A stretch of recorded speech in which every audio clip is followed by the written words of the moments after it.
أعوذ بالله من الشيطان الرجيم بسم الله الرحمن الرحيم إن الله وملائكته يصلون على النبي يا أيها الذين آمنوا صلوا عليه وسلموا تسليما اللهم صل على سيدنا ونبينا وشفينا ومولانا محمد وعلى آل محمد وبارک وسلم۔ محترم خواتین و حضرات، السلام علیکم۔ پیام صبح کے ساتھ ایک بار پھر حاضر میں ہوں آپ کا میزبان انیق احمد۔ قرآن کریم کی مختلف آیات پر گفتگو ہوتی ہے پیام صبح میں۔ ہمارے ملک کے جید علماء تشریف لاتے ہیں اور قرآن کریم کی ان آیات کے جو معنی ہیں، مفاہیم ہیں، تشریحات ہیں، وہ ہم تک منتقل کرتے ہیں، بتاتے ہیں، ہمیں سمجھاتے ہیں کہ اللہ تعالی ہمیں کہاں دیکھنا چاہتا ہے اور ہمیں کیسا دیکھنا چاہتا ہے۔ خواتین حضرات، آج ہم سورہ انفال کی آیت نمبر 24 پر بات کروائیں گے اپنے ملک کے ایک ممتاز عالم دین سے۔ اللہ فرما رہا ہے، اہل ایمان سے مخاطبت ہو رہی ہے، یا ایھا الذین آمنو کے ذریعے ہو رہی ہے۔ یا ایھا الذین آمنو سے شروع ہونے والی آیات کی تعداد 89 ہے، 89۔ اہل ایمان، اے لوگو جو ایمان کے دعوے دار ہو، تم کیا کرو؟ اللہ اور اس کے رسول صلی اللہ علیہ وآلہ وسلم کی پکار پر لبیک کہو۔ اللہ اکبر۔ اللہ اور اس کے رسول صلی اللہ علیہ وآلہ وسلم کی پکار، یہ پکار کیا ہے؟ اس پر ذرا بات کروائیں گے۔ لبیک کہنا اس پکار پر، لبیک کس طرح کہا جاتا ہے؟ پھر اللہ فوراً فرماتا ہے کہ جبکہ رسول، اب یہاں پر اللہ اپنا ذکر نہیں فرما رہا، کہ جبکہ رسول تمہیں اس چیز کی طرف بلائیں جو تمہیں زندگی بخشنے والی ہو۔ اللہ اکبر، سبحان اللہ، سبحان اللہ۔ ربنا اننا سمعنا منادیا ینادی للایمان ان آمنوا بربکم فآمنا۔ ایک پکارنے والے کی پکار کو ہم نے سنا اور ہم ایمان لائے۔ اللہ تعالیٰ قرآن کریم میں فرماتا ہے۔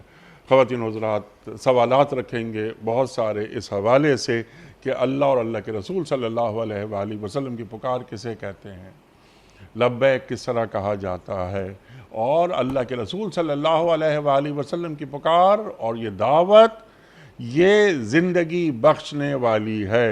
اور جان رکھو کہ اللہ آدمی اور اس کے دل کے درمیان ہے۔ اس کا کیا مطلب ہے کہ یعنی کیا قلب انسان اور انسان کے مابین اللہ ہوتا ہے؟ اس کو ذرا وضاحت چاہیں گے اس کی، تو ہمارے محترم مہمان ہمیں بتائیں گے۔ اللہ فرماتا ہے، اور دیکھو تمہیں اسی کی طرف جانا ہے، اسی کی طرف تم سمیٹے جاؤ گے، یعنی تمہاری پیشی ہوگی، جواب دہی کا احساس دلایا جا رہا ہے۔ سیکھیں گے محترم مفتی عبدالرشید صاحب سے، ایک نوجوان اسکالر، تعلق جامعۃ الرشید سے ہے۔ پیام صبح میں پہلے بھی تشریف لائے ہیں، اور سبحان اللہ، سبحان اللہ، جو آپ کا انداز ہے بیان کرنے کا اور ایک ایک نقطے کو سمجھانے کا، وہ آپ ہی کا خاصہ۔ کئی یونیورسٹیز میں آپ پڑھا رہے ہیں۔ محترم مفتی صاحب کو خوش آمدید کہتے ہوئے پروگرام کا آغاز اللہ تعالیٰ کے بابرکت نام سے، سورہ انفال آیت نمبر 24۔ اعوذ باللہ من الشیطان الرجیم، بسم اللہ الرحمن الرحیم۔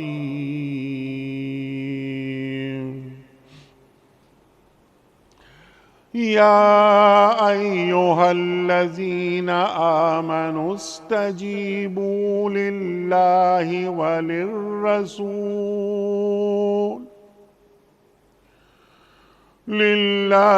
وللرسول اذا دعاکم لما یحییکم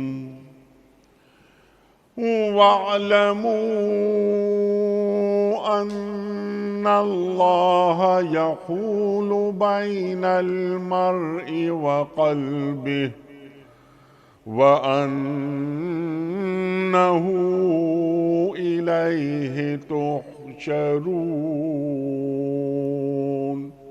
صدق اللہ العظیم۔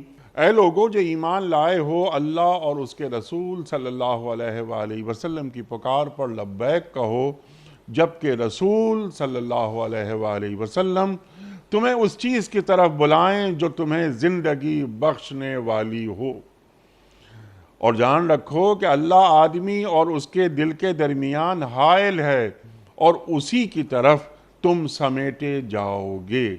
صدق اللہ العظیم۔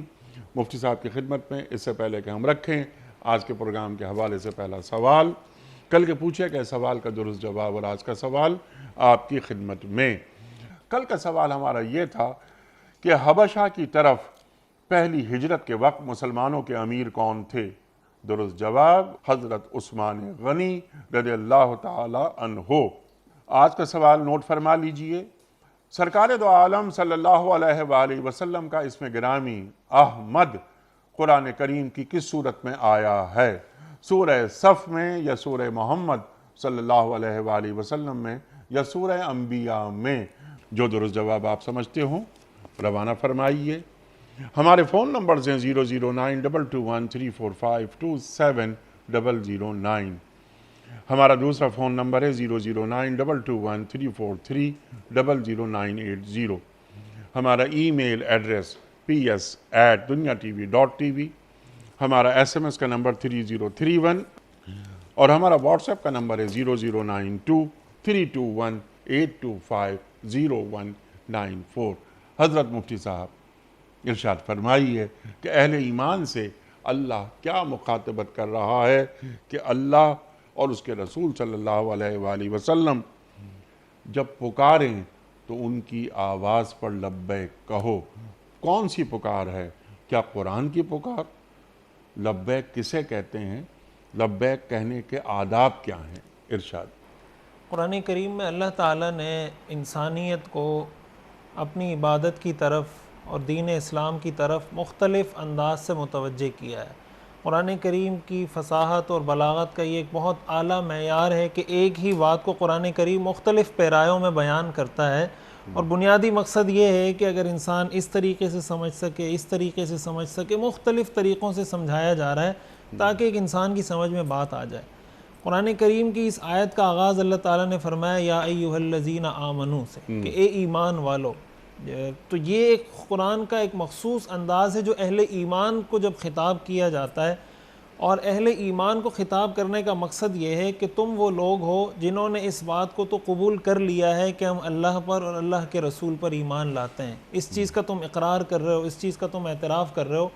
جب تم نے خود اس چیز کو سینے سے لگا لیا، گلے سے لگا لیا، اسلام کو قبول کر لیا، اب اللہ آپ کو یہ حکم دے رہا ہے استجیبوا للہ وللرسول، کہ اللہ اور اللہ کے رسول کی پکار پر لبیک کہو۔ اذا دعاکم، جب رسول تمہیں پکارے۔ اللہ اور اللہ کے رسول کی پکار کیا ہے؟ ایک آیت جیسے آپ نے انٹرو میں بھی پڑھی، قرآن کریم میں آتا ہے ربنا اننا سمعنا منادیا ینادی للایمان ان آمنوا بربکم فآمنا۔ قرآن کریم میں آتا ہے وما خلقت الجن والانس الا لیعبدون، ہم نے جنات اور انسان کو اپنی عبادت کے لیے پیدا کیا۔ اللہ تعالیٰ نے دنیا میں جتنے رسول، جتنے پیغمبر، جتنے انبیاء بھیجے ہیں، ان سب کی مشترکہ پکار جو قرآن میں ذکر کی گئی ہے وہ ہے اعبد اللہ وحدہ، اللہ کی عبادت کرو، توحید، عقیدہ توحید۔ ہر نبی نے آ کر اپنی امت کو سب سے پہلے اسی کی دعوت دی، اور انبیاء کی مخالفت جو ہوئی ہے جن وجوہات کی بنیاد پر، ان میں سے جو بنیادی چیز جس کی مخالفت ان کی اقوام نے کی ہے وہ عقیدہ توحید کی بنیاد پر کی ہے کہ وہ اللہ کو ایک نہیں مانتے تھے۔ حدیث میں آتا ہے نا کہ حضور علیہ السلام نے، حضرت عمران ابن حسین فرماتے ہیں کہ میرے والد سے حضور نے پوچھا کہ تم کتنے خداؤں کی عبادت کرتے ہو؟ تو انہوں نے کہا کہ 7 خداؤں کی۔ تو آپ نے فرمایا کہاں ہیں وہ 7 خدا؟ کہا 6 زمین میں ہیں، 1 آسمان میں ہے۔ تو آپ نے فرمایا کہ تمہیں ڈر کس سے ہے، تم چاہتے کس کو ہو؟ تو انہوں نے کہا کہ میں اس خدا کو چاہتا ہوں جو آسمانوں میں ہے۔ تو آپ نے فرمایا اگر تم ایمان لے آؤ تو میں تمہیں کچھ کلمات سکھاؤں گا، اگر تم وہ کلمات سیکھ لو تو تمہیں وہ فائدہ پہنچائیں گے۔ اور پھر آپ نے ایمان لانے کے بعد ان کو یہ کلمات سکھایا اللہم الہمنی رشدی واعذنی من شر نفسی، کہ اللہ مجھے میرے نفس کے شر سے میری حفاظت فرما اور مجھے سیدھے راہ کی طرف ہدایت نصیب فرما۔ تو انبیاء کی جو دعوت ہے بنیادی طور پر وہ زندگی کے اس مقصد کی طرف ہے کہ اللہ نے عبادت کے لیے پیدا کیا، انسان اپنی زندگی کے دائرہ کار کو، زندگی کے ہر شعبے میں اس چیز کا اپنے آپ کو پابند بنا لے کہ جب میں نے ایمان کا ہار اپنے گلے میں سجا لیا، جب ایمان کو میں نے سینے سے لگا لیا، اب میری زندگی کے ہر شعبے میں، کاروباری زندگی میں، معاشرتی زندگی میں، اخلاقیات میں، میری نجی زندگی میں، گھریلو زندگی میں، عبادات، معاملات، ہر جگہ پر مجھ سے شریعت کا کیا تقاضا سبحان ہے۔ اللہ۔ اگر اس تقاضے کو اپنے عمل سے، ایک ہے زبان سے دعوی محبت یا زبان سے لبیک کہنا، اور ایک ہے کہ اس لبیک کے تقاضوں پر عمل کرنا، ایک ہے انسان کی نیت کہ میری نیت ہے کہ میں نے اللہ اور اللہ کے رسول کے احکام کو قبول کرنا ہے، دوسرا ہے کہ میں اپنی پریکٹیکل لائف سے شو کتنا کر رہا ہوں کہ میں نے پریکٹیکلی کتنا اس کو اڈاپٹ کیا ہے، کتنا میں نے اس کو اختیار کیا ہے، یہ انسان کے عمل سے اس کی جھلک نظر آنی چاہیے۔ اللہ تعالیٰ نے ایک مومن سے یہ مطالبہ کیا ہے کہ ایک مومن کی زندگی میں جھلک نظر آنی چاہیے اس بات کی کہ اس نے اللہ اور اللہ کے رسول کی پکار پر لبیک کہا ہے۔ سبحان اللہ، سبحان اللہ۔ اللہ اور اللہ کے رسول صلی اللہ علیہ وآلہ وسلم کی پکار پر لبیک۔ اچھا، لبیک کہنے کا انداز اب یہاں پر اہل ایمان سے مخاطبت ہو رہی ہے کہ تم تو دعوے دار ہو ایمان کے، پیمانہ کیا ہوگا مفتی صاحب؟ پیمانے کی اگر بات کی جائے، دیکھیں قرآن کریم میں اللہ تعالیٰ نے جا بجا اس چیز کا ذکر فرمایا کہ اللہ نے انسانوں کو اپنا پیغام پہنچانے کے لیے بیچ میں جو واسطہ مقرر کیا ہے وہ رسولوں کا واسطہ مقرر کیا ہے۔ حضور علیہ الصلاۃ والسلام، اللہ نے فرمایا لَقَدْ كَانَ لَكُمْ فِي رَسُولِ اللَّهِ أُسْوَةٌ حَسَنَةٌ، کہ ہمارے لیے رول ماڈل یا اسوہ حسنہ حضور کی ذات ہے۔ اب ہم اگر یہ دیکھنا چاہتے ہیں، مثال کے طور پر ہم اپنی کاروباری زندگی کو لے لیتے ہیں کہ میں اپنی کاروباری زندگی میں اللہ اور اللہ کے رسول کی پکار پہ لبیک کہہ رہا ہوں یا نہیں۔ اب اللہ نے کہہ دیا کہ سود حرام ہے، اللہ کے رسول نے قرار دے دیا کہ سود حرام ہے، اللہ کے رسول نے قرار دے دیا کہ دھوکہ دینا، ملاوٹ کرنا، کسی کے ساتھ دھوکہ دہی، فراڈ کرنا یہ حرام اور ممنوع ہے۔ اب میں اپنی کاروباری زندگی میں اس سے بچ رہا ہوں یا نہیں بچ رہا؟ حضور علیہ الصلاۃ والسلام نے تو اپنے عمل سے، اور پھر آپ نے جب صحابہ کو سکھایا تو صحابہ نے اپنے عمل سے امت کو کر کے دکھایا ہے کہ کس طریقے سے اللہ اور اللہ کے رسول کی پکار پہ لبیک کہا جاتا ہے۔ صحابہ کرام کی جو خصوصی صفت تھی، جو خصوصی صفت صحابہ کرام کی تھی وہ یہی تھی کہ جب ان کو اللہ اور اللہ کے رسول کا کوئی حکم ملتا تھا تو وہ پھر اس میں دیر نہیں کرتے تھے، وہ پھر اس میں کوئی بہت زیادہ سوچ و بچار یوں نہیں کرتے تھے کہ ہم اس پہ عمل کریں یا نہیں کریں، اگر ہم اس پہ عمل کریں گے تو ہمیں دنیا میں کیا فائدہ ہوگا اور بظاہر ہمیں نقصان کیا ہوتا نظر آئے گا۔ ایسی کوئی چیز ہمیں صحابہ کی زندگی میں نہیں ملتی۔ تو پیمانہ اور معیار اللہ نے جو مقرر کیا ہے وہ اللہ کے رسول کی سنت، اللہ کے رسول کی سیرت، اللہ کے رسول کا طریقہ ہے کہ میرا ہر عمل حضور علیہ الصلاۃ والسلام کے طریقے، آپ کی سیرت اور آپ کی سنت کے مطابق ہو جائے۔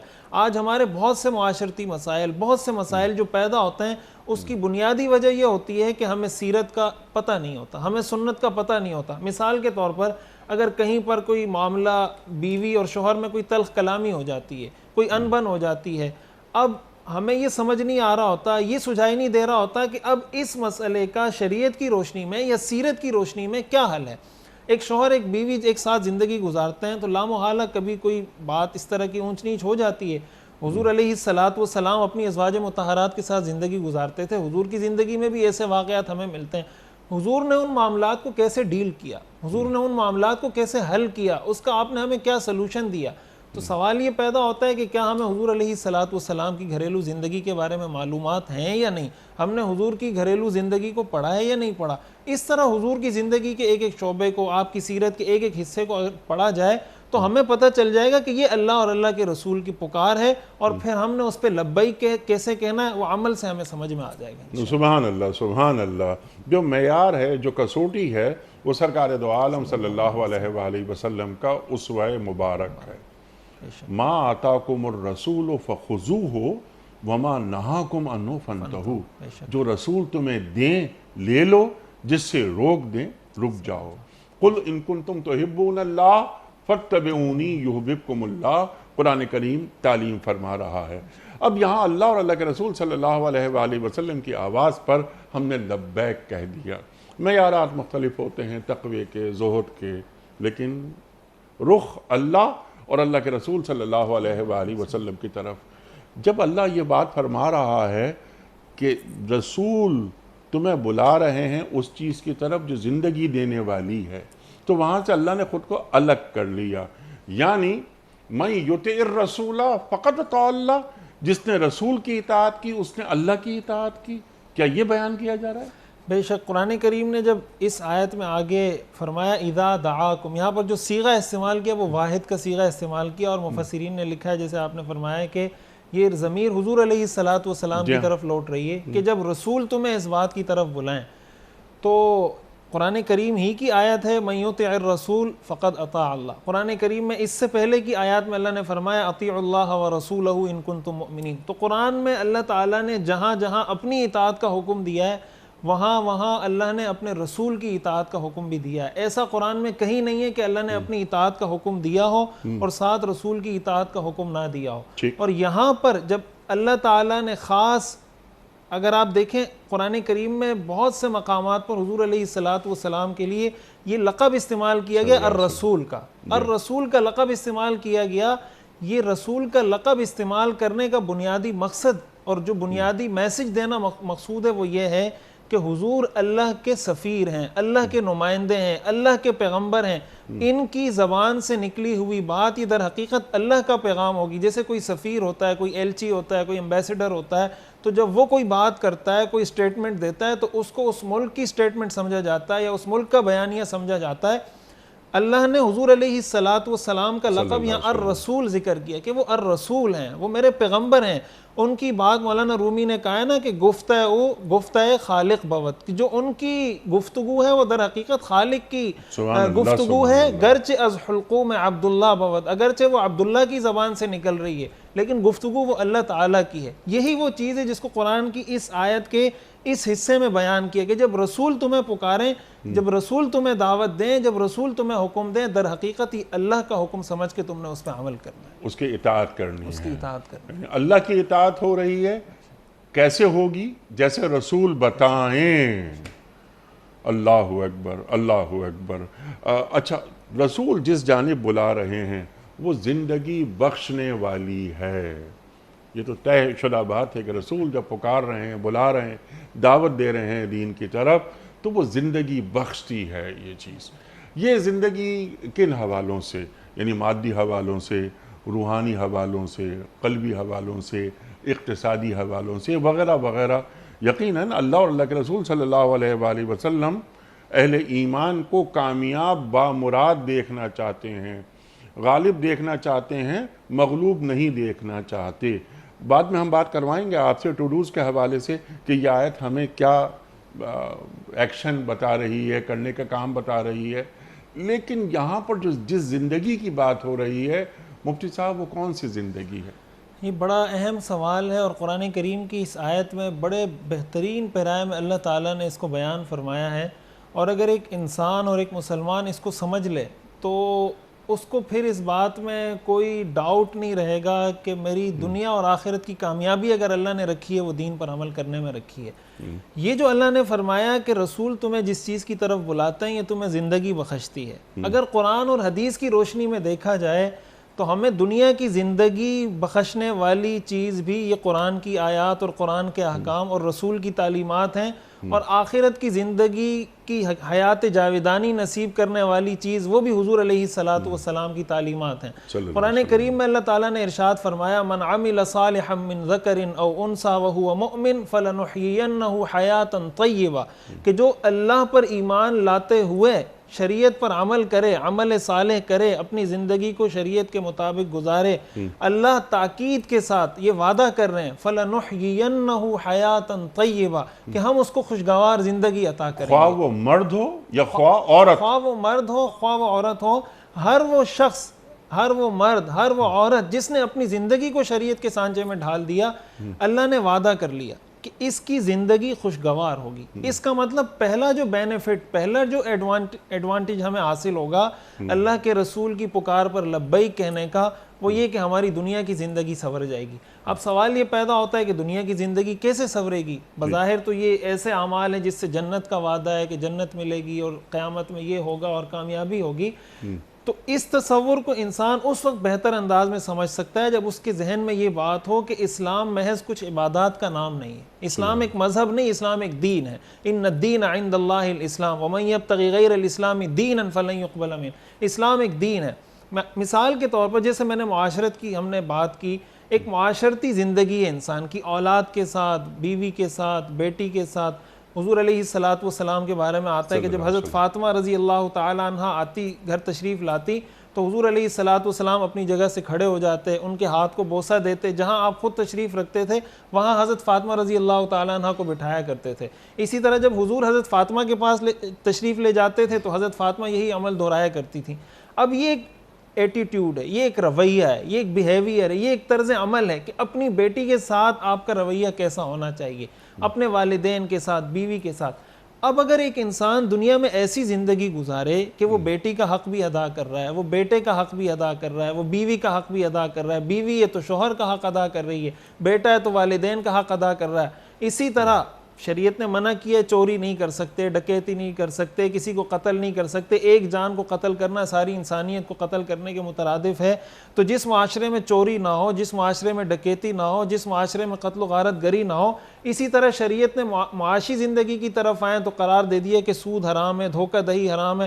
آج ہماری جو صحت گر رہی ہے، ہمارے ہاں جو بہت سی بیماریاں پیدا ہو رہی ہیں، اس کی بنیادی وجہ ہم ایسی چیزیں استعمال کر رہے ہیں جو ہمیں پیور نہیں ملتی۔ ہمیں بہت سی چیزیں، ہم اگر دودھ لیتے ہیں اس میں ملاوٹ ہوتی ہے، ہم اگر مسالہ جات لے رہے ہیں اس میں ملاوٹ ہو رہی ہے، کھانے پینے کی چیزیں لے رہے ہیں اس میں ملاوٹ ہو رہی ہے۔ یہ انفرادی سطح پر صحت کمزور ہو رہی ہے جو آپ نے فرمایا، قومی سطح پر بھی صحت کمزور ہو رہی ہے، قومی سطح پر امت کی سطح پر بھی صحت کمزور ہو رہی ہے۔ لیکن سرکار دو عالم صلی اللہ علیہ وآلہ وسلم کی دعوت کو قبول کرنے کے بعد ہمیں زندگی مل جاتی ہے۔ قرآن کریم سے زیادہ سچی بات کس کی ہو سکتی ہے؟ تو جب ہم قرآن کریم کی دعوت کو قبول کر لیتے ہیں، اللہ اور اللہ کے رسول صلی اللہ علیہ وآلہ وسلم کی پکار پر لبیک کہتے ہیں، تو اللہ تعالیٰ جواباً ہمیں ان انعامات سے نواز دیتا ہے۔ لیکن من حیث المجموع ہم یہ دیکھ رہے ہیں کہ ہمارا گراف نیچے کی جانب ہے۔ تو کیا ہم نے ان معنوں میں اللہ اور اللہ کے رسول صلی اللہ علیہ وآلہ وسلم کی پکار پر لبیک نہیں کہا کہ جس کے ذریعے، جس کی اتباع کے بعد، جس پر عمل کے بعد ہمیں زندگی مل جاتی ہے؟ بالکل یہی ایک اہم بات ہے جس پہ اس وقت ساری امت کو سوچنا چاہیے۔ قرآن کریم میں آتا ہے نا، یا ایھا الذین آمنوا آمنوا، جی ہاں، اے ایمان والو ایمان لاؤ۔ بعض اوقات باللہ و رسولہ، باللہ و رسولہ، اللہ پہ اور اللہ کے رسول پہ صلی اللہ علیہ وآلہ وسلم، اللہ اکبر۔ یعنی ایک ایمان لانے والا شخص، جب ایک مسلمان گھرانے میں ہم پیدا ہوتے ہیں تو ہمارے ذہن میں یہ تصور ہوتا ہے کہ مسلمان گھرانے میں پیدا ہوا ہوں، میرا نام بھی اسلامی ہے، والد کا نام بھی اسلامی ہے، نماز بھی پڑھ لیتا ہوں، بس ہمارے ذہن میں یہی تصور ہوتا ہے کہ بس ٹھیک ہے، یہ ایک کمپلیٹ پیکیج ہے اور میں مسلمان ہوں، مسلمان رہوں گا، مسلمان مروں گا۔